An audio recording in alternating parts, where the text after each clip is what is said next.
বর্ধমানের ফাগুপুরে ১৯ নম্বর জাতীয় সড়কে দাঁড়িয়ে থাকা লরির পেছনে ধাক্কা মারল পুণ্যার্থী বোঝাই বাস। ঘটনায় ১০ জনের মৃত্যু হয়েছে, আহত ৩৫ জন।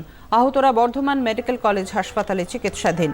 জেলা শাসক আয়েশা রানী বলেন, মৃত ও আহতদের পরিজনদের সঙ্গে যোগাযোগ করার চেষ্টা করা হচ্ছে।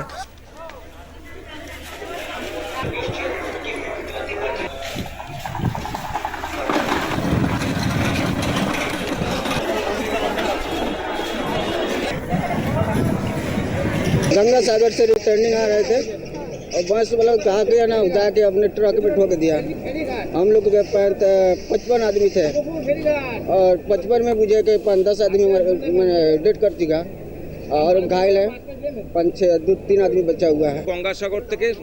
গঙ্গাসাগর থেকে স্নান করে তীর্থযাত্রীরা ফিরছিলেন এবং ভলভো বাসে করে ফিরছিলেন। ভলভো বাসটি একটা ডাম্পারের পেছনে যে ধাক্কা মারে এবং অ্যাক্সিডেন্টের অভিজ্ঞতা এতটাই ছিল যে স্পটেই মোটামুটিভাবে 10 জন মারা গেছেন। আমাদের হসপিটালে 10 জন ব্রড ডেথ এসছেন, তার মধ্যে 2 জন মহিলা আছেন, 8 জন আমাদের পুরুষ আছেন।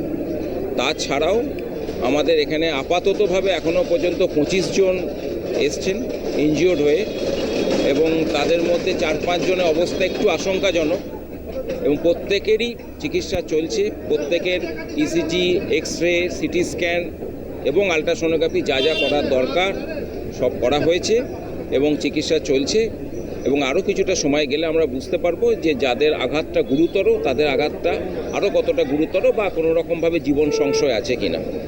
8 জন পুরুষ এবং 2 জন মহিলা, তার মধ্যে কোনো বাচ্চা নেই। 14 জন বাচ্চারা ইনজিওর্ড আছে, তার মধ্যে একটা বাচ্চার হেড ইঞ্জুরি রয়েছে, বাকিরা মোটামুটি ঠিকই আছে।